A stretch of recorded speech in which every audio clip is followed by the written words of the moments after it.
What's up, everybody? Welcome to a brand new episode of Weirdos at Home. You know me, my name is Sam Slade, and I'm so excited about today's guest. He is he's had me on numerous incarnations of podcasts and shows of his. He's a wonderful guy, smarter than I have any business really keeping up with him when it comes to that. Ladies and gentlemen, Jack Matirko. And the whole place goes nuts, and eventually somebody starts a fire and has to punch the way out of the club. What's up, man? Hey, how's it going, Sam? How have you been? I haven't talked to you in a minute. It's been a minute, dude. I've been well, the writer's strike is in full effect, so only Sam Slade would have the luck of having a feature role on a hit HBO, I'm sorry, Max show. And worst rebranding in history, by the way. I think we all agree. And now there's a writer's strike, so I'm doing a lot of podcasts. I'm doing a lot of live shows. I got a stand-up show next. I mean, I think Friday. we're between the writer's strike and the upcoming SAG strike, we're all kind of just hoping for like Dr. Horrible 2 somewhere along the line. Right. I mean, isn't that it's so interesting. I was just talking to my better half, Tara about this. I mean, what did the studios do, Jack? You were a part of a hit documentary called Hail Satan. Yeah, I had really small part in Hail Satan. That's true. But a big part in the big story. Yeah, I got a book about it and everything that everybody can just go buy. It's called Needs Must. Well, hey, Life well, and hang Times on. in Satanic Let's come America. back around to that. I just wanted to point out. I wanted to ask you once SAG and the WGA if they decide to strike, what the fuck is the move on the studio's part? I mean, I don't know. Well, I don't know Full because AI, there's a lot of because I mean, full when you AI say the and studios, deepfakes. when you say the studios, right? Like, who are you really talking about? Because The you've got AMTPIAP or whatever the yeah, no, but you're talking about all the unions and stuff. But like the studios, right? Right? You're talking like I mean, basically, you're talking about Disney and Warner now, right? Like, I mean, those are sure. the only two studios anybody gives a shit about. Right. Warner Brothers Discovery has lost $9 billion in the last year, right? Disney has this whole bullshit going on with Ron DeSantis And with Hulu. and Hulu. So I mean, I don't think I feel like there needs to be this new independent, we're the makers of stuff and all of you executives need to fuck off and stop getting paid so much situation. I mean, which is why the strike is happening, isn't right? this a So perfect, more or less, it's a perfect environment we're creating for indie shit to just blow up? yeah. Well, again, Dr. Horrible, last writer's strike, Dr. Horrible Say Long blog, fantastic. A lot of good stuff came out of that. That was independent and online and didn't have anything to do with the studio system, right? And not everything should, right? Like, I mean, Clerks, Swingers, even I think even Reservoir Dogs was shot independent, wasn't it? Was Reservoir Dogs? It might have been. Clerks definitely was. But I know Clerks they showed was they sweeped it and scooped it up pretty quick. yeah. So I say now that we're live, I've got to say I love your fucking Dark Brandon shirt.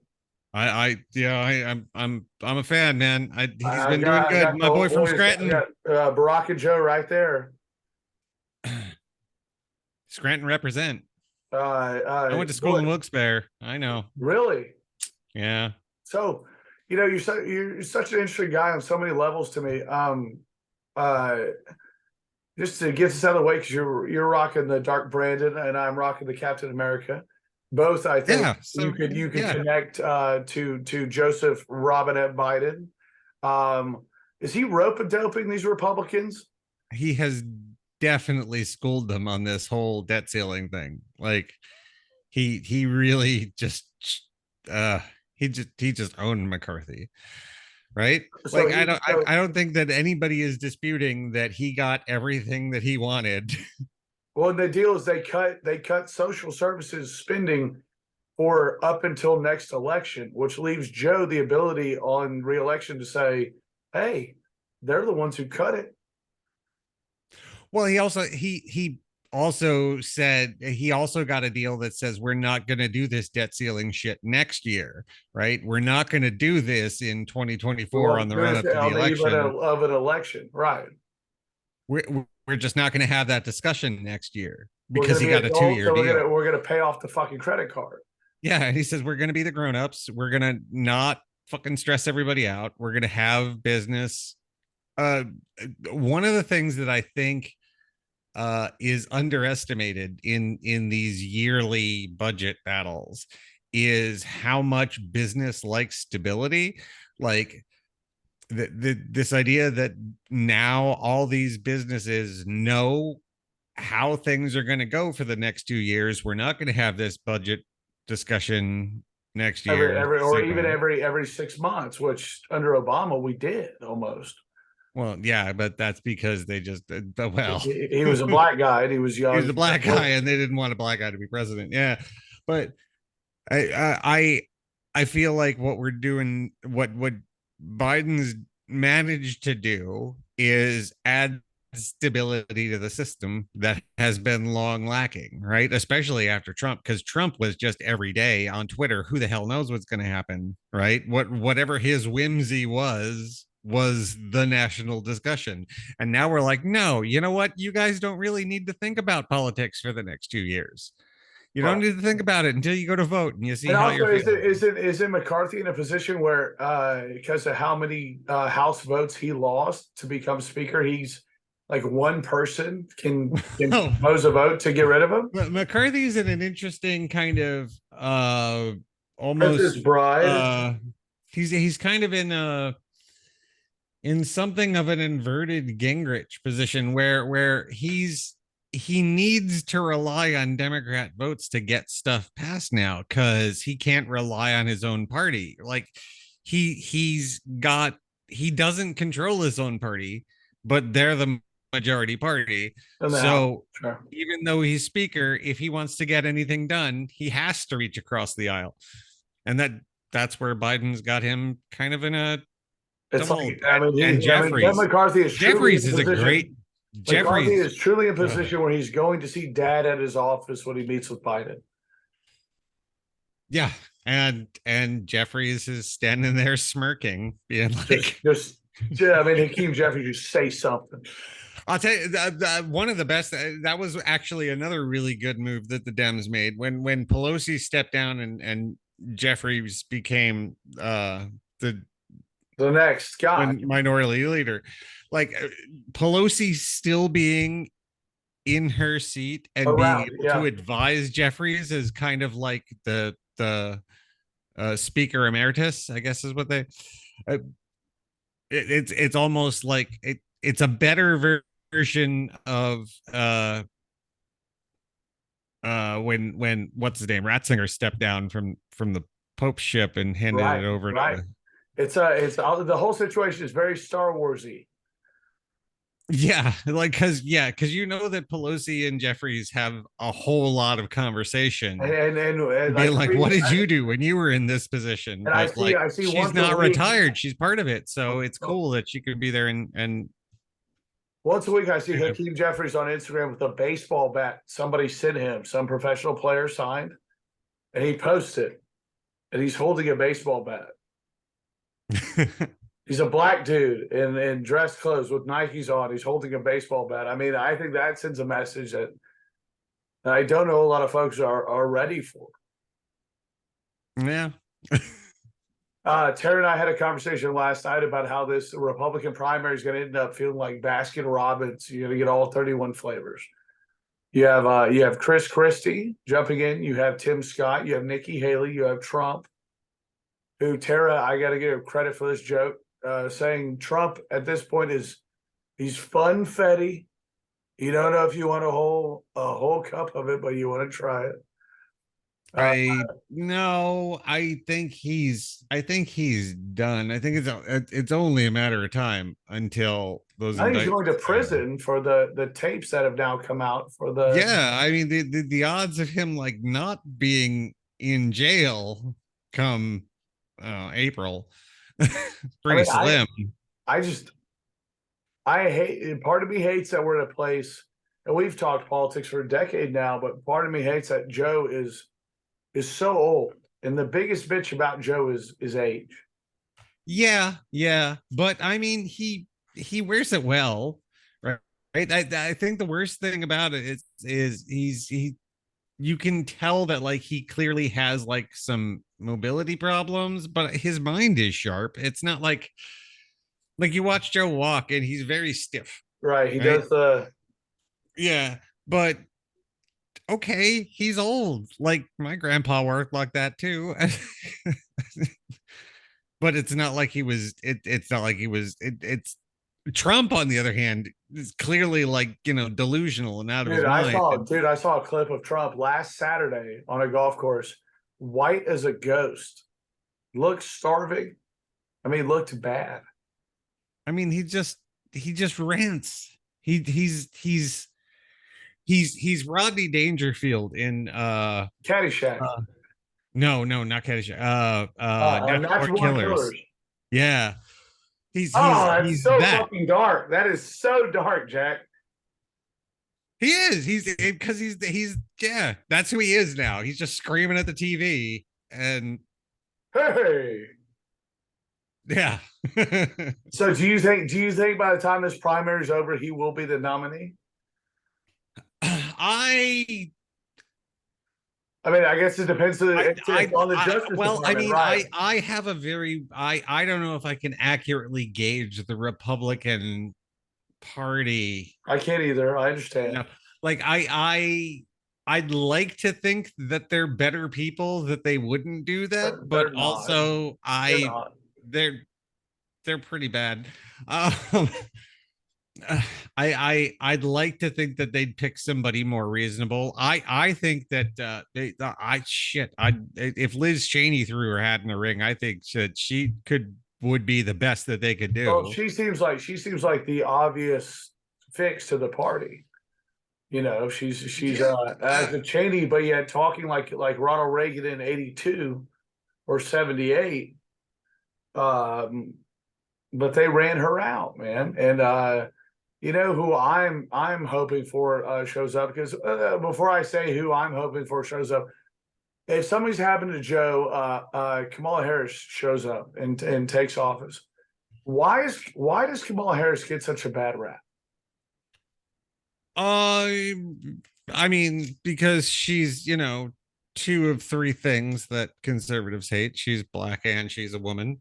And she's also not married, and her longtime partner's a Jew lawyer. Oh, are they not married? No, they're I not thought they were married. married because No, they're weren't they not. calling him the Well, I they thought they call were it, married. but they're not married. No, Well, that's fine. Whatever. that's what I'm saying. I mean, that's Right? just That's the paperwork in conversation we don't have business. to have. Is it's okay.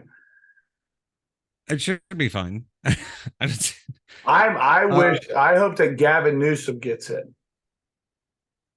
I I mean, you're talking about primary doing a primary on Joe. I don't know No, about no, that. no, no. I mean, if something was to happen to Joe, we have a real mess. Oh, like if something was to happen to Joe. Yes, Well, not I bless you, mean, kid. No way. But if something was to happen, I mean, Gavin Newsom is putting up billboards in Texas and Florida and Virginia, trolling these guys. He's Patrick yeah. Bateman with Democratic value. I mean, I don't mind Newsom so much. I think he's done a pretty good job in California. I don't see how that I don't necessarily see how that would work out though. Like the math Well, of it. It's really hard for well, one thing we learned from Reagan is it's pretty hard for a Democrat from California to win over the East Coast, right? right, So, which is why Reagan became a Republican. right. Now, wait, he was a Republican governor, though, correct? He was, But he was but a also, Democrat when he was the head of SAG and all that shit. yeah. And then he got with Nancy, and Nancy was just like, no, this is better for our own goals. Have you heard that these stories that have come out lately where apparently Nancy Reagan was like the blowjob queen of Hollywood? I hadn't heard that. Well, I remember she well, was really into astrology, I which never don't. made any Well, sense. well, my Like I brother's like, and could you I don't imagine? know. Could you, like, now with the current like conservative Republican ultra nationalist Christian bullshit? Could you imagine like Nancy being like, "Oh, I'm into astrology," without, like, you know, That's what I'm saying. uh It's like, first of all, focus on the family, just like trouncing their entire they've campaign? already ditched Reagan, they've ditched Bush, they've ditched either Bush. I mean, I don't know what they're doing. It did just vote for and I'll tell you, man, honestly, and this is like my, like, I don't want to tip the hand too hard to the other side, but Yeah, one thing that I think, with the way things are going right now, like in like a DeSantis Trump debate situation, right?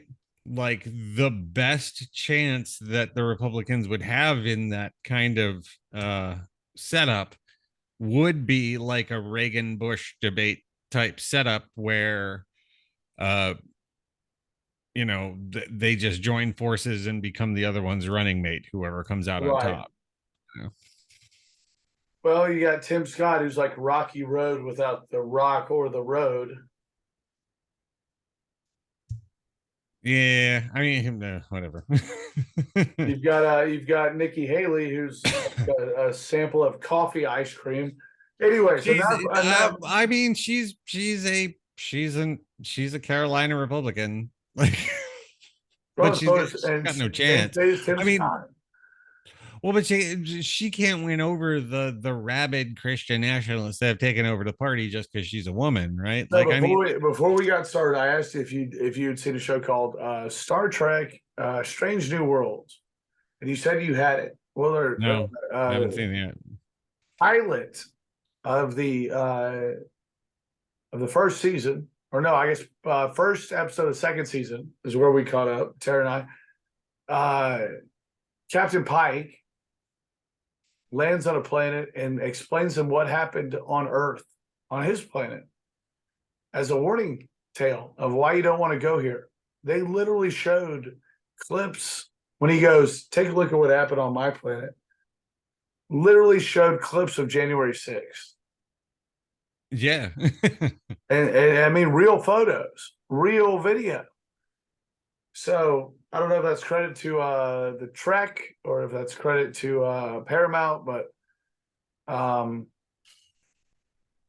Yeah, hey, you've got a daughter. I suppose there's a real chance that Paramount could win out in the whole I mean, they seem like they are so far. HBO, uh Time Warner, Disney, fucking Disney Hulu. fiasco. Your daughter, is she into superhero stuff yet? Right now she's really into all things Mario Brothers, is her jam right Mario.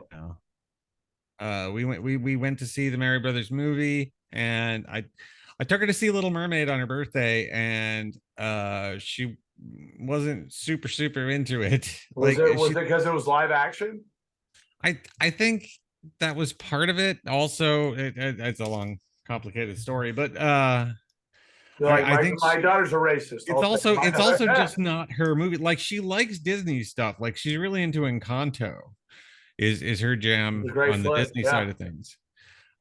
Which I think is just because, it's Arizona. We live in the Southwest. That's our aesthetic more than Under the water. mermaids. Sure, Yeah, right. we don't live near the ocean. She Right. doesn't quite get mermaids quite the same way that she gets Mexican Family House.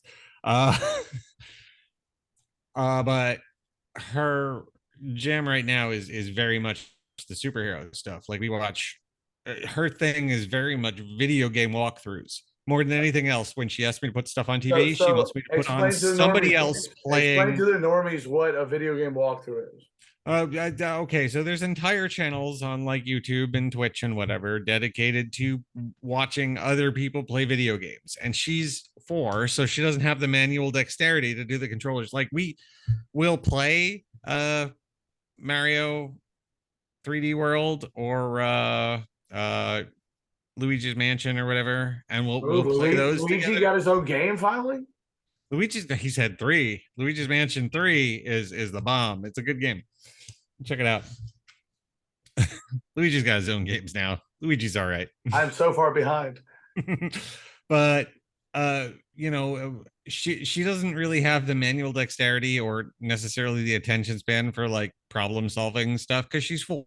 Right. So it's not, but she will totally like watch somebody else play video games all day long. And I'm not somebody who will sit down and play video games for hours on end.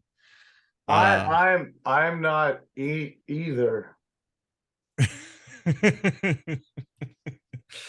It's just not my jam. I when it comes to video games, I like, Portal. I'm perfectly happy to just sit and play Portal. What is Portal? What, you don't know Portal? No, I don't know Portal. Look at me. Look at all this sports shit. I don't know Portal. But I say Portal I play video games Portal is a for Valve game it's imagine a first person shooter, but Okay. you instead of guns, you have two things. You got an orange one and a blue one. You shoot the orange one over there, you shoot the blue one over there, and then if you go through the orange one, you come out the blue one. Okay. So it's all problem solving puzzles. Very Doctor Strange kind of. There's no other enemies or anything in the game. There's just this robotic AI voice that shouts dark comedy at you. It sounds like the writer's strike. And that's a game that I enjoy. Okay. But also it's a bit, it's not my daughter's thing. And she's perfectly happy watching Mario stuff. And I'm happy to let her watch Mario stuff. She wants to be Princess Peach. I don't have a problem. Yeah. So to get back to what we touched on earlier, you were part of a award-winning doc called "Hail Satan." Can you tell the folks? I know you said you have a little part, but I'm not going to let you downplay it. Can you tell the folks a little bit about what that movie's about? Oh yeah, well that is a brief run up of what of the rise of the Satanic Temple from approximately 2014 to about 2018, give or take. So 4 years of what happened. More or less. I think that's probably around when it covers. You need to ask the director Penny Lane, who are you still active in the Satanic Temple? I had a table at SatanCon in Boston where I was selling my books and stuff. I can't believe I missed it. Did Andy Hall show up? Andy did not show up. I didn't see him there at all. I had mentioned to him that I was coming into town, but he didn't show up. And I kind of don't blame him because the protesters outside were crazy. Was it really? Was it wild? It was. The what is it? What was it? I can't remember the name of the Catholic organization that was out there, but they were out there with bagpipes and everybody in robes, and they were chanting the Hail Marys all day. And then there were also these Baptists who went over and started a fight with the Catholics, which I thought was fantastic. It's wonderful.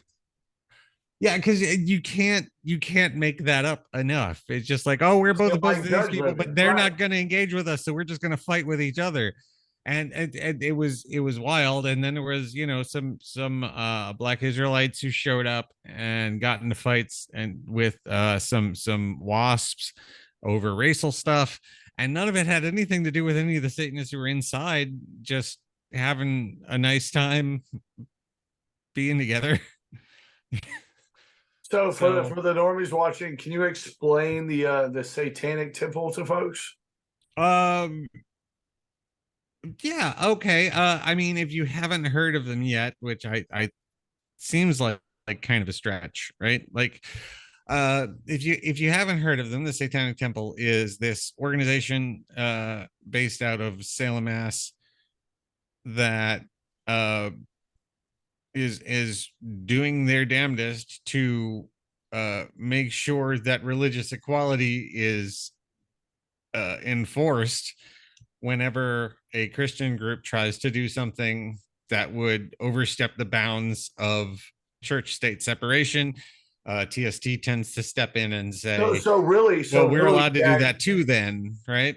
So really, Jack, it's not about being a Satanist. It's about holding these other groups accountable. Yeah. I mean, I don't know if okay, let me put it this way. You don't have to be a member of TST to be a Satanist, but I think you can't be a member. I would say it's there's no reason to you can't authentically be a member of TST without being a Satanist, but you can be a Satanist without being a member of TST, right? Okay. So, like TST has its own thing going on, and the Church of Satan is a very different animal. And there's a lot of other satanic groups like But Global you Order but you grew 66. up like straight up Greek Orthodox, right? Yeah, I grew up Greek Like very Orthodox. strict, Exactly. right? Very strict. Well, very strict, but also I grew up in a small town of like 1,300 people. So strict has a very different definition when you spend most of your time running around in the woods, Sure. devoid of parental supervision anyway, right? Right. But But do you think some of that is what kind of opened your mind to like, but what else is going on? I think probably I think there was an awful lot of uh there was an awful lot of well, okay, I think you and I grew up in an interesting time. How old are you, Sam? I'm 37, I'm told. 37. Okay, so about the same place, right? Like when we were growing up, right? There wasn't internet. Right. There wasn't even dial up. Maybe when I was a kid, the biggest thing to happen to me was when we stopped having 4 TV channels and got cable, Right. right? And all of a sudden I had Nickelodeon and MTV. Right. Yeah, a mind-blowing experience. I mean, the It's only just like, place I remember as a kid, as a child in the 80s, the only place I ever heard about potential new movies coming out were at the counter at the movie store that you were renting a movie.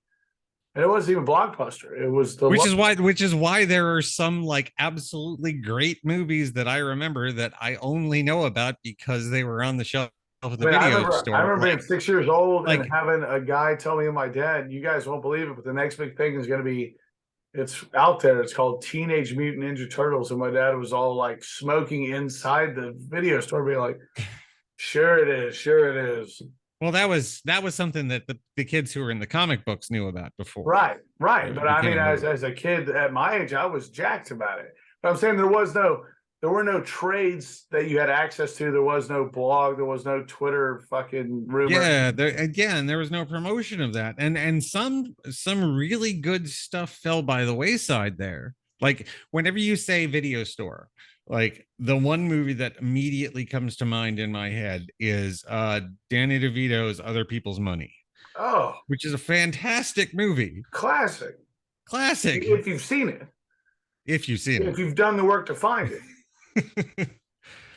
it. But movies like that, like there's not that schlock anymore Well, because everybody's so engaged.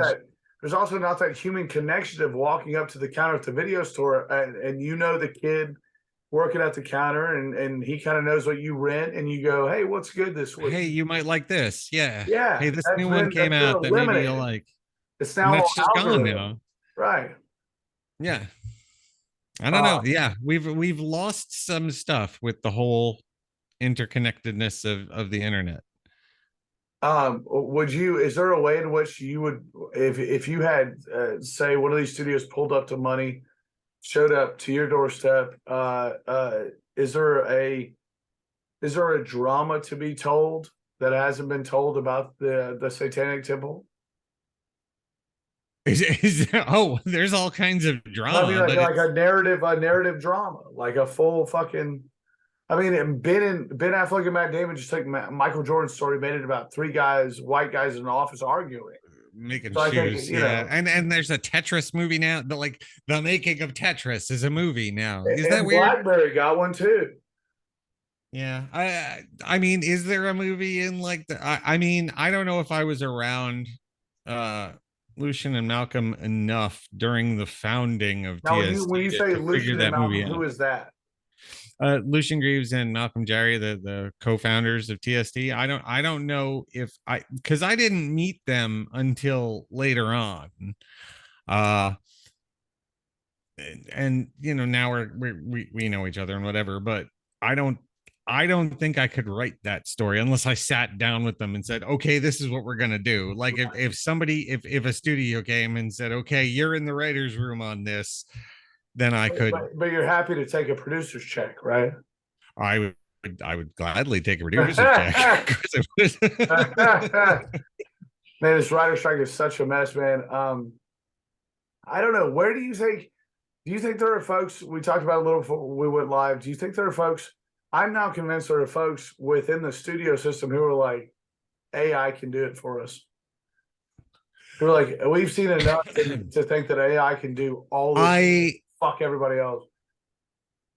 I think there are people who, but also I think there are executive producers who think things like that, but also those are people who don't necessarily understand the creative process in the first place, right? Those are the people who with the money who say, okay, this is a good idea, go do it, and don't necessarily understand the process of doing the thing. Like I don't think that anybody who comes up with ideas for a living necessarily is threatened by AI any more than they're threatened by any other creative professional, until a right? strike happens. Well, yeah, but I don't think that I don't think that these people who are saying we can replace the writers with AI know how to run AI any more than they Right. know how to deal with writers. Right. So they still need to hire somebody to deal with the AI the same way that they hire the writer. So it's a different skill set that they're hiring for, I guess. But it's a lot more mess than still anybody's willing to acknowledge, is what you're saying. yeah, and I think that there's always going to be a place for legitimately human ideas. I don't I don't think I'm being, particularly speciesist by saying that we're better at describing humans than robots are. Right. I mean, one of the best jokes I've heard about it was Mark Bernardin, who does a lot of stuff with Kevin Smith, goes, find me a robot that has childhood trauma. Yeah. Oh, okay. That's good. Yeah. And that's one of yeah. That kind of thing. Like I don't think that you can just aggregate the human experience into a big pile of data and spit out, like, you can spit out something that's okay, but then you're kind of getting that like spaghetti western feel where like it's just we're just going to spit out movies because this is what we can do, like, I mean, it's not like it's not like most of the movies that have been made are not great cinema, right? Right. Like I think most people you talk to them and they say, you ask them for their top 10 movies and maybe they can come up with 10, right? And of those, the reasons that those movies were so impactful to them had a lot to do with their own personal experience and their own human, and so to say that, like, robots, we can just crank this out the same way that you can, spit out it's a real surreal feeling of the future to be sitting here and going like, yeah, I mean, one of our biggest enemies in this deal is fucking AI. Like that is just crazy. I don't think AI is as much of a threat to writers as I think it's a threat to actors, right? Because I mean, the deepfake stuff and deepfakes and AI generated animation, like the idea that if I can write a script and hand it to a computer and have it spit out a feature like animated movie, why do I need actors? Right. Like the Super Mario movie, right? Just came Yeah. out. They got They made more money than anything. made more money than anything, but they got Chris Pratt to play Mario, right? Have you seen the movie? I You had can it watch where the we were entire actually movie, and we're there gonna is not watch a it tonight.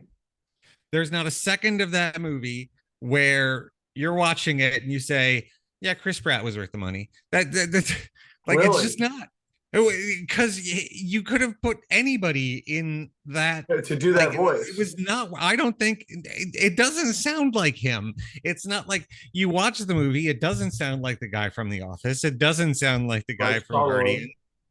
He's just. It's just okay. They got Chris Pratt, but the kid who wants to go see the movie doesn't give a shit about Chris Pratt. They don't even know who Chris Pratt is. Won't give a fuck. So No, it's a really interesting point that when you do those like huge animation movies, and if you're not going to like let somebody be themselves, it becomes poster porn to put their name on the poster. yeah, exactly. And it like I don't see watching the movie. I don't see how Chris Pratt was a value add. Like I can't. I don't know who the parents are who are just like we're gonna go see this because Chris Pratt's the one playing Mario. Like you could have gotten just about anybody. Just about anybody, because apparently he doesn't do like a real strong Mario, right?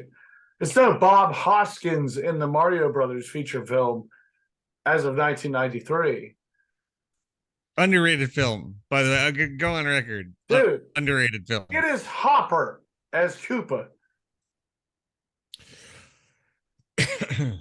No. Mojo Nixon as the guy playing on the street singing protest songs about Koopa. Holy shit. All right. Great movie. In Jack's mind. I mean, it's one of those really bad good movies, but right. like there's nothing about it that is accurate to the Mario. Like I don't know how this movie got made. No, but it had nothing. They weren't even plumbers. They weren't brothers. Leguizamo crushed it. John Leguizamo was in that too. Yeah. So my question to you, Jack, is 5 movies that impacted your life coming up. 5 movies that were like this is the fucking Bible. Oh, all right. 5. Okay. The Muppet movie, the original Muppet movie. Oh, quote it literally. If I hear the first few notes to fucking Rainbow Connection, or if I see what's his name? Who is it? From who is it? The Don he's in the swamp. Oh, Dom DeLuise. Dom DeLuise. And he goes, Yeah. Which way to Hollywood? He goes, well, have you tried Harry Krishna? Oh no. That running gag is great. Because I need direction. Have you tried Harry Krishna? Yeah, have you tried it? Okay, Muppet movie. I'm with you there. All right, Muppet movie. My Blue Heaven. Wow. Steve Martin? Steve Martin and Rick Moranis. Great movie. Wow.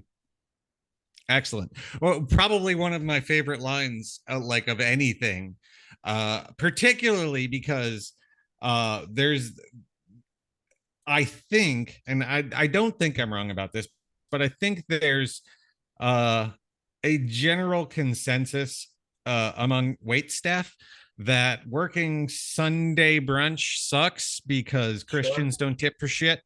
And as a Satanist, I take very seriously Steve Martin's line in that movie. It's not tipping, I believe in, it's over tipping. Which then you get Reservoir Dogs doing it. The tipping conversation at the opening of Reservoir Dogs is up there with just about anything. All right, so that's 2. You have Muppet movie, My Blue Heaven. Muppet movie, My Blue Heaven. I think I'd throw in the Rocky Horror Picture Show. Really? Well, I spent many a Saturday night at midnight at the Rocky Horror Show. Did you do the dress up thing and the whole thing? I no, I considered myself a valued member of the cast. I know all the stuff that you're supposed to shout at the people who are dressing up. But I yeah, that's a thing. I think that's like a very cultural Do you touchstone think for that me. movie had cultural significance that like people don't give it credit for? Yes. Big Yes, time. I did. Well, yeah, all of Tim Curry's career, right? Like, It blows my mind when you hear Tim Curry was beat out by Alan Rickman for Die Hard. yeah. And Well, like, but I he's a can, but little I can see different. I can see Tim Curry doing. I could see like Alan Rickman in Die Hard. I could totally see playing Yeah, I can see Frankenberg. both those Yeah, entertainment. I can see Tim Curry doing. Well, Mr. McClane. yeah. So okay, so I'm up to three, All right?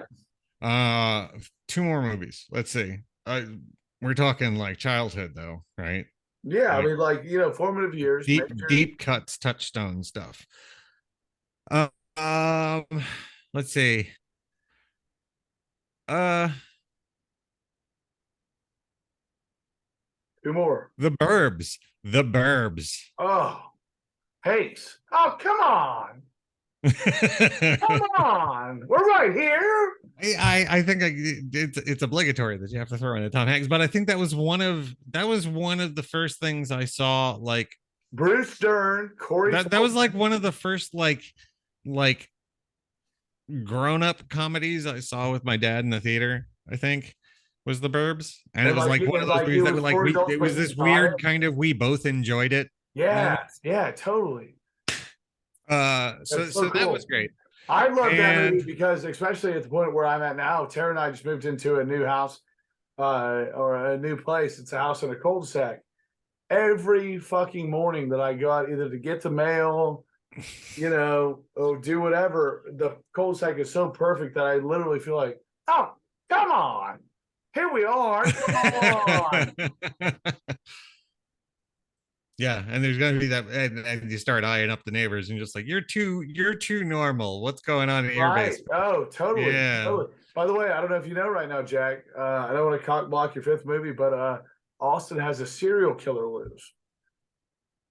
really. I'm sorry to hear that. Middle, late 20s, early mid 30s, white. Well, white and Hispanic guys keep ending up dead in the lake on Saturday mornings, Hmm.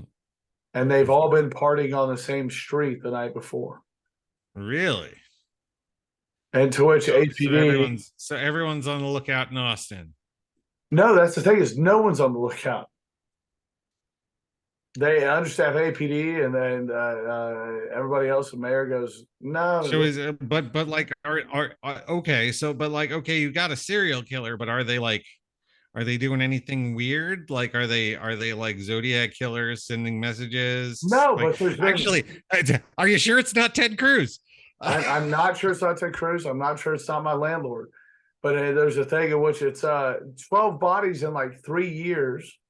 No, I think we're up to 15 or 18 in the Yeah, same so you've place in got the like a real lake. son of same problem going on. Okay. I mean, that's too bad. I mean, I'm sure that's the thing is, Jack, I love I it so much. That's too bad. as I mean, it is. I mean, like I don't know how you. I feel like you only hear about serial killers when they're in big cities, right? Like you, I can kind of assume that like if you're a serial killer in a small town, and People you are gonna like care about you. yeah, unless you're like, going from town to town. Like it Sure. seems to me if you're a serial killer with an electric car and a pension, you could just kind of live in the Midwest and just drive around and Oh, meet I people can't tell like you how much I'm dying to play John Wayne Gacy in the biopic. you I can see it. You'd have to shave, but like I could see Oh it. no, I definitely. Okay, there. Here's the deal. I'm a Democratic precinct chair. I'm gonna do a clown show. Who wants to go downstairs for pizza? Absolutely. Um. As far as true. Oh no, your fifth movie. I'm sorry. Go ahead, But please. yeah, we didn't get to the fifth one. All right, let's see. Well, what was I'm missing? I feel like I'm missing the 90s a little bit.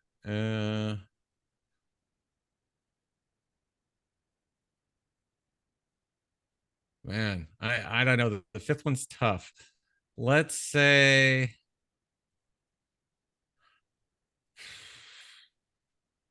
I mean, I know you're a movie nerd, and I know. I guess it's yeah, well the that's why top it's a five is so problem to tough. pick. Well, Like well, but okay, we'll top five and well, top no, honorable mentions. you know, honestly, I think I'd probably say that you mentioned Kevin Smith earlier. I'd say Clerks is up there.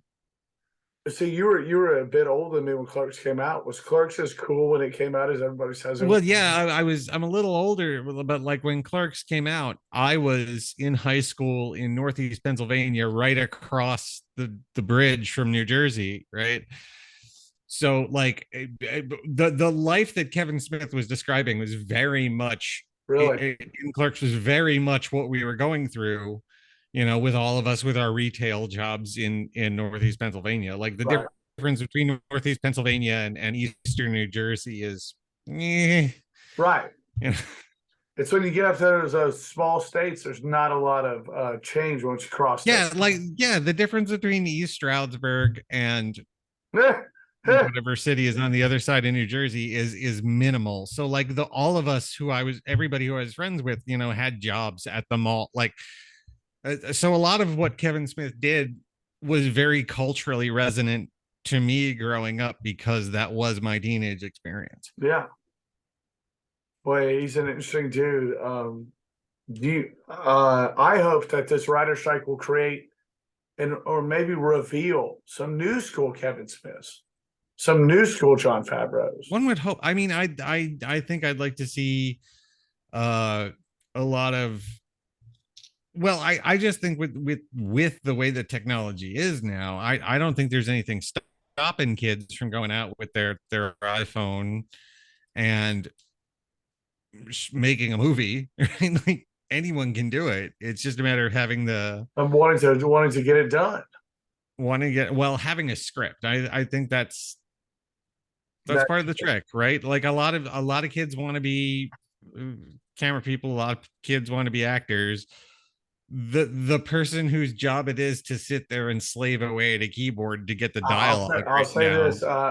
One of the lessons I've recently learned is I had my first offer after Love and Death, and it included my buddy Rob Huey, who played the other assistant prosecutor. And we got offered a script, and they were going to shoot an indie pilot for a series and go try to sell it. And it hit us, and you would love it of all people. I was going to play a burnout Southern political consultant, and he was going to play. My buddy Robbie was going to play a rich guy in his 40s who inherited a bunch of money, wanted to run for president. And it was about these two. Like, he's the idiot. I'm not the idiot, but we're going to try to figure out how he could run for So well, but like you got the rich idiot and the cynical political the burnout. consultant. Right. That was the catch. Yeah. But then you realize, because this is all independent, and not every independent thing goes this way, of course, but that it went complete to shit because it was like some goofball lady with an idea that met us on a set at some point. And then once it gets down to logistics, it's like none of this makes sense. And Well, okay, so no, all right. So the story the works. The story's not the the problem. rich idiot has to have a love interest who's problematic to the campaign, right? Absolutely. Like so you're kind of doing like a scent of a woman kind of thing. Uh Right.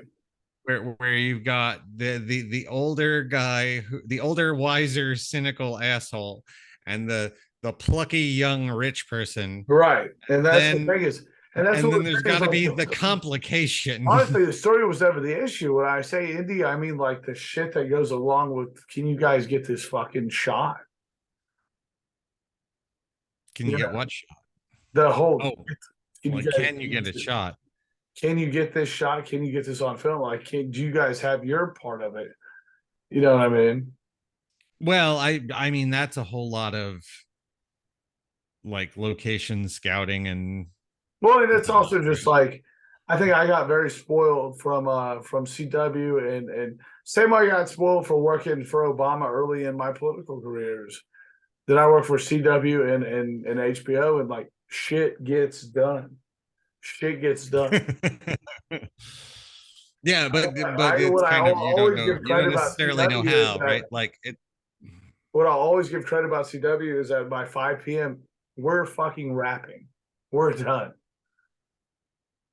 Right, but I mean, you're on like set in a soundstage and whatever, right? You're Yes. not Yeah. like going out and scouting locations and No, having to not me. negotiate. Like if I mean, look, I mean, Trump told somebody to get them a speaking gig at the Four Seasons, and they ended up outside of landscapers. Like that's the kind of thing that Oh, happens when you have a bad producer, right?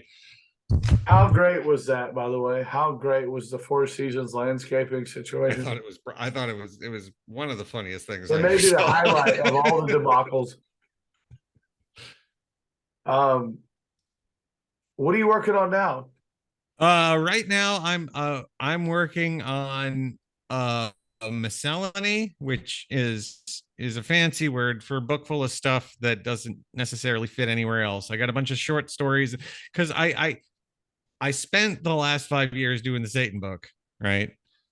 And then I put out a kids book that has been kicking around for a while. And now I've got all this other stuff that doesn't necessarily fit anywhere else. So I'm working on getting that compiled into a thing. And then I've also got one of my old podcast buddies, Steve Barry. He wrote a really good just tear down of Christian nationalism 10 years ago that he told me I could put out into print. So I'm going to work on getting that out into a book. Uh, and I'll split that with him, Very cool. and and that would be good. And then from the net after that, like once those two things are done, I don't know. Apparently, I might start trying to do an interview show again. I did Ongoing Necessary Pursuit. You were on that once or twice, right? Absolutely was. Thank you. Thank you And for having and me. and That I was a time in the pandemic where there was like there were talking about a writer strike. That was a time in which there was nothing to do.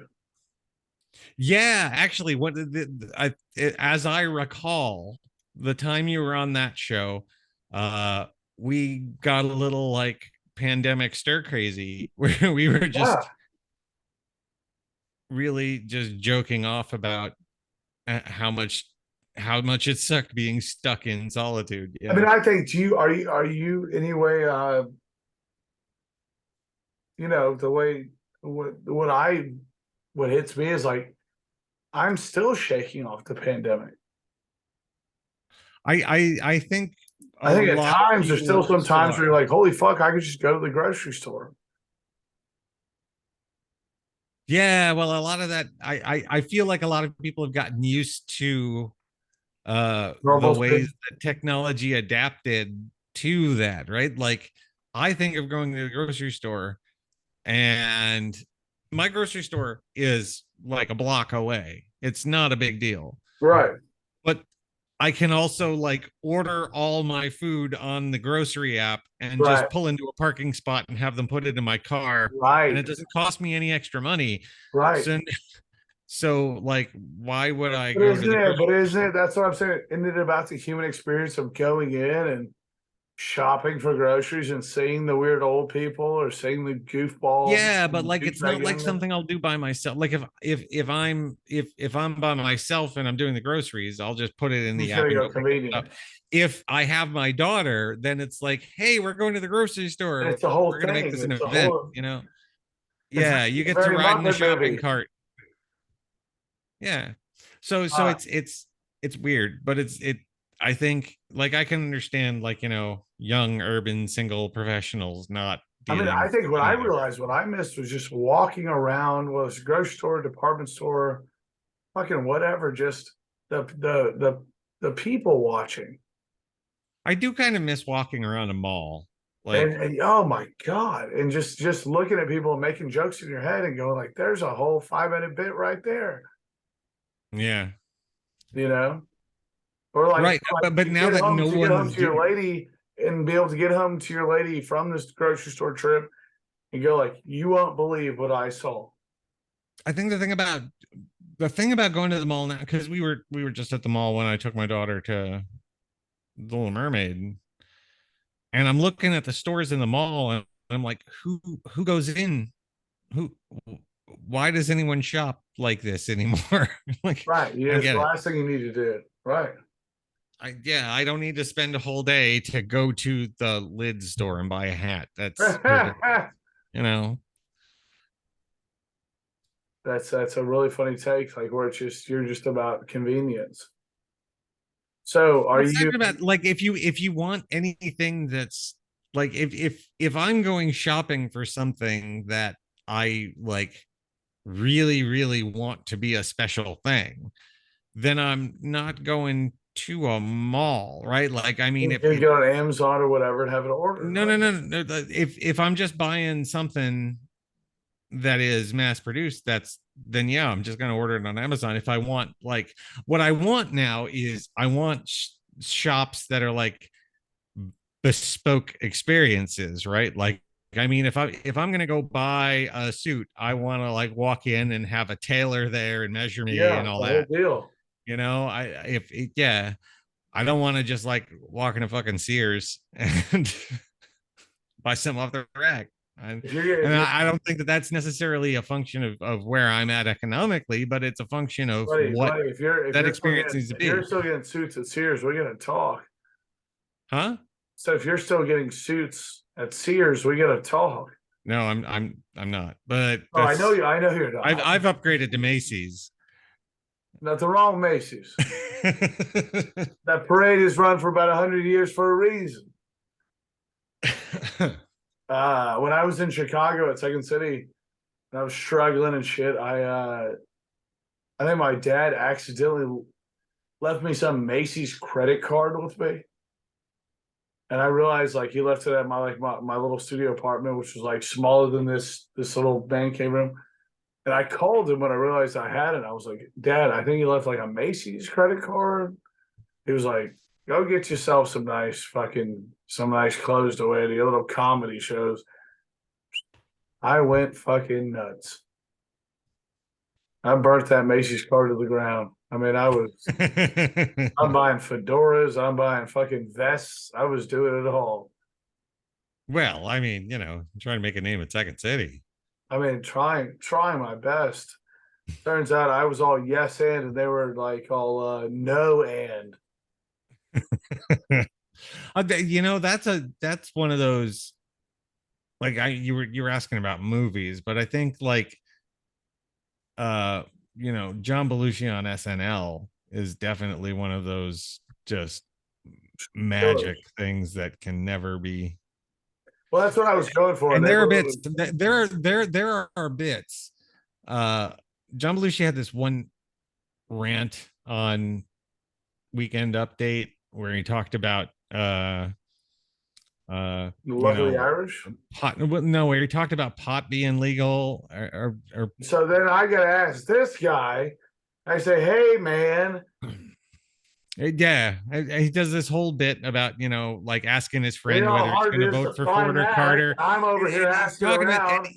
he does this whole bit about whether he's talking with asking his friend whether he's going to vote for Ford or Carter, and his friend says that voting doesn't matter, and he says, "What do you mean it doesn't matter? You realize that like possession is like a misdemeanor now? Do you know how far we've come?"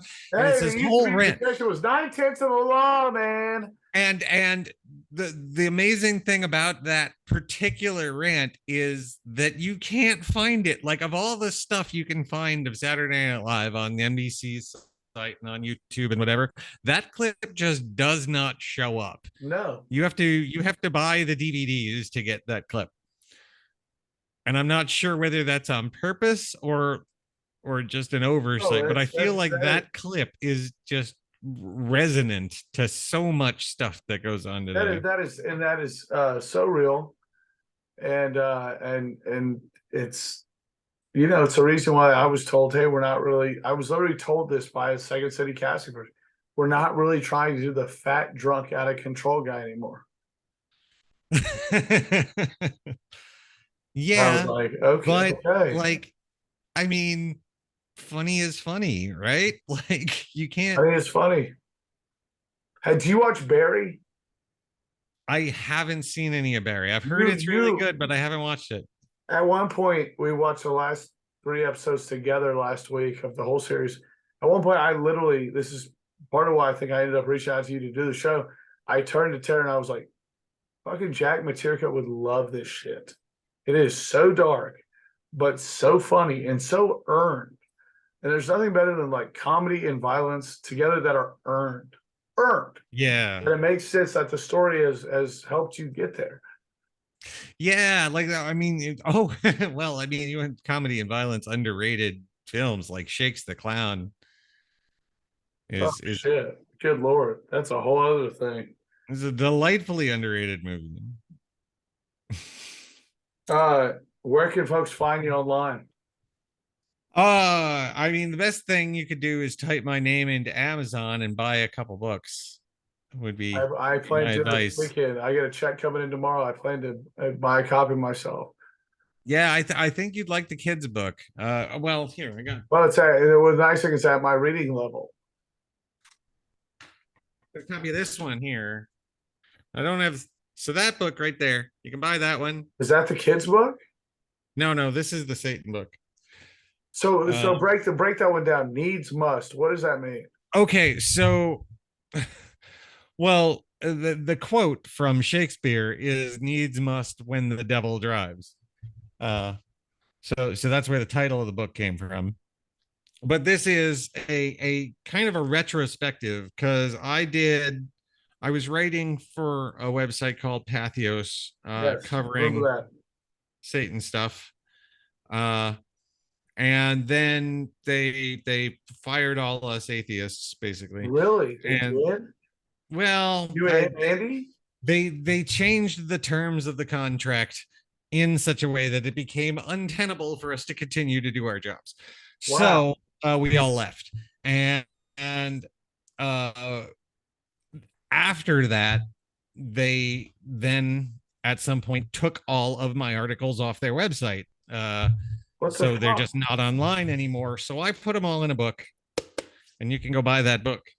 So it's a book full of your pieces. Yeah, it's a book full of those articles. It's kind of broken up by topic. So like there's like a section on, abortion stuff, and there's a section on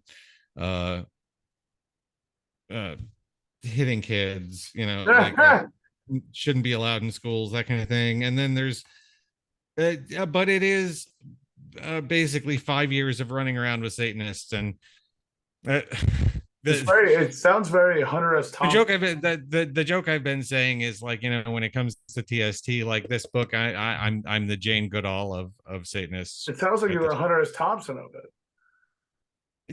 Yeah, my friend Stu DeHaan, one of TST's lawyers who wrote the forward for this, he actually did say that like my approach was very gonzo. It absolutely is.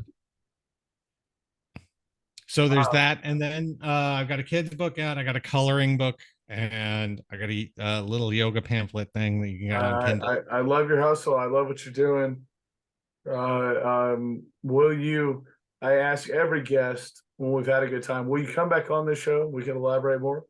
Sure, absolutely, anytime, man. I have to thank you right now. There was times in my life where I could not break and get on anything, and you and Andy Hall were cool enough to have me on Naked Diner and allow me to do bits on that podcast over the phone. Yeah, that's another thing. If you go to the satanictemple.tv and subscribe to that, there's interviews that I did with Sam on my show that's on that.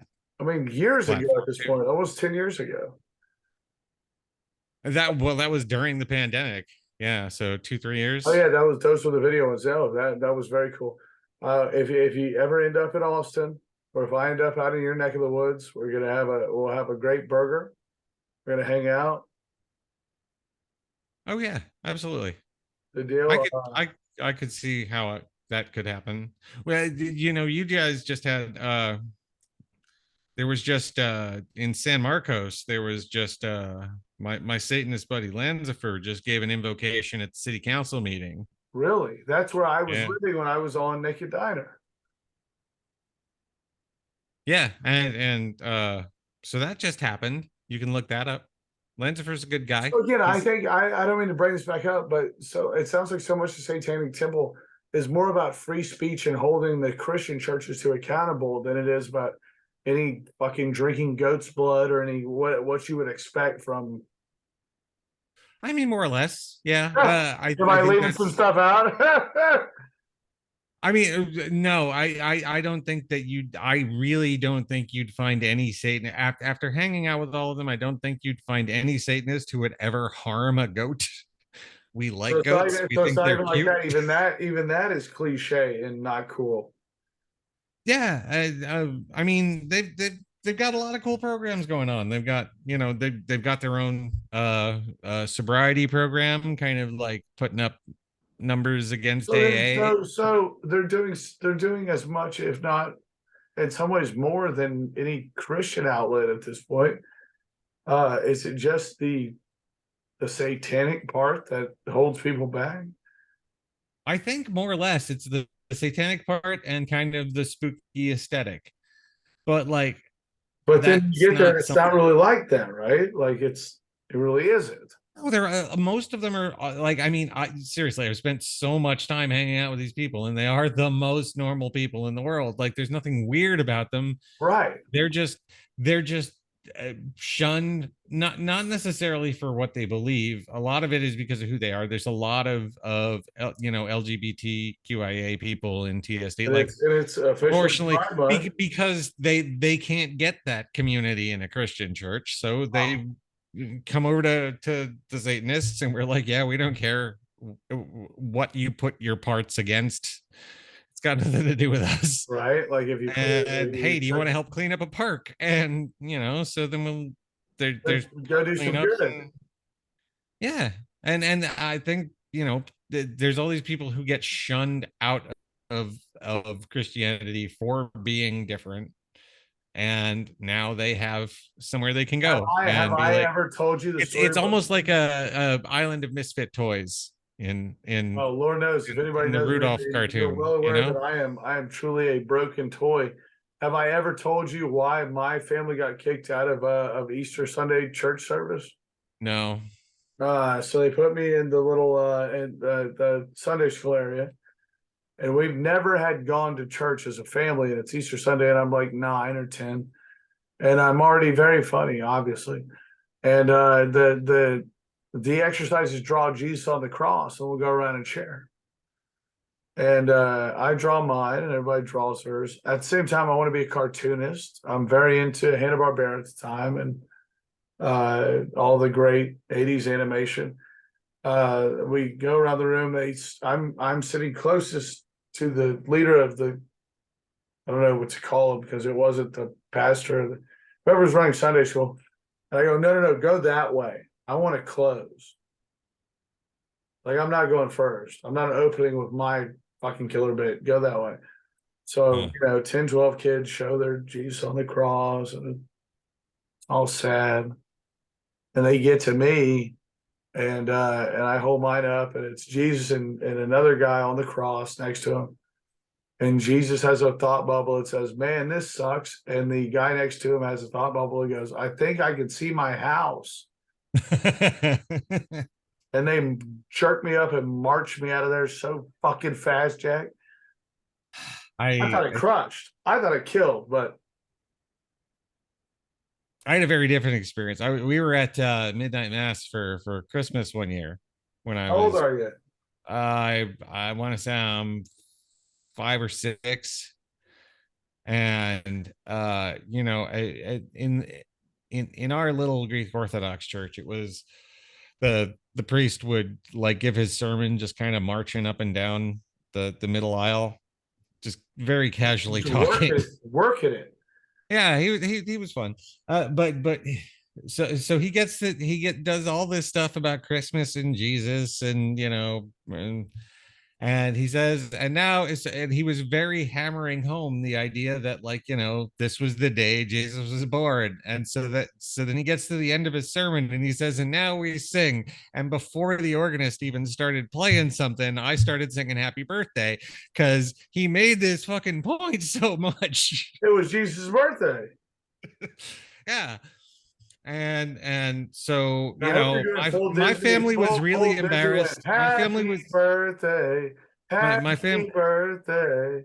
my, my family was really embarrassed until he said something like he went to my grandma and just be like, yeah, he's got it, that kid's gonna be a priest, and he just got the religion all wrong. But but That's my so grandma was funny. really proud that the priest thought that was funny. So Well, you were, I mean, you went over the priest. That's something. well, I didn't win him over enough to touch me, so that's a plus.